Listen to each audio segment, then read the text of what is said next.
I'm Ranger Chris from the Sandy Hook unit of Gateway National Recreation Area. Today we are going to show you how to identify 5 native tree species on Sandy Hook. A tree species is considered native to Sandy Hook if it was found here before European settlement.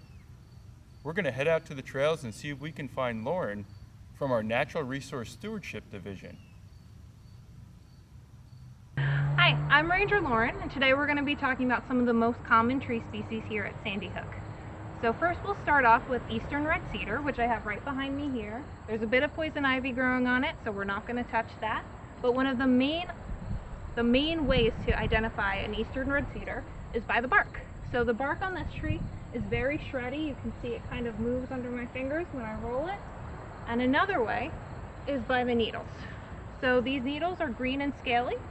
They're not like normal pine needles, which are long and straight. Eastern red cedars are evergreens, which means that they maintain their leaves or their needles year-round.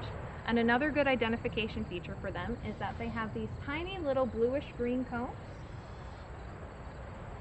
So our next tree is a winged sumac.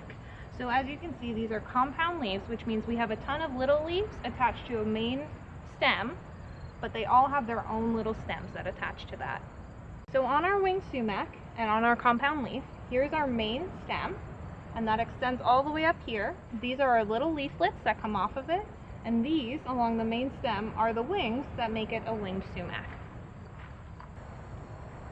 So one of our most common trees at Sandy Hook is the American holly. As you can see right here, it has really light colored smooth bark, and it oftentimes looks like it has little eyeballs on the bark, and those are from where old branches were. These trees are also evergreens, which means that they hold their leaves year-round, just like our eastern red cedars, and they can be characterized by their pointy, thick green leaves, and oftentimes they'll also have little red berries on them. The oldest holly tree that we have at Sandy Hook is 187 years old. So these are our black cherry trees, and as you can see here, they look a little bit different in different parts of them. So this is a more mature cherry tree, and we like to call this burnt potato chip bark because the bark comes in these little chips that are darker in color.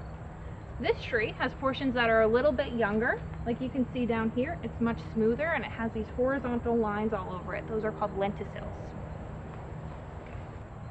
So the leaves of the black cherry are oval in shape and they have little teeth on the edges. And one of the main ways that you can identify a black cherry tree by the leaves is that on the back, on this midrib, this vein on the back, they have these little orange fuzzy patches near the base of the stem that look like little orange caterpillars. So this is a common hackberry tree, and even without looking at the leaves, you can tell that it's a hackberry by its kind of warty bark and this really bumpy, warty appearance. So common hackberries can also be identified by their leaves. So as you can see right here, the leaves are not even at the base of it where the stem attaches. They're uneven, so one side will be higher than the other side, and the leaves are also slightly toothed. Thanks, Lauren. That was great. Native trees are usually more beneficial to local wildlife because they provide the appropriate food and shelter for native birds and other animals.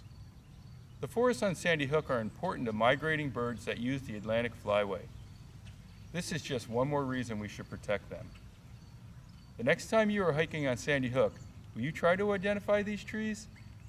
Maybe some of these trees are growing in your neighborhood, or even right in your own backyard. Go check.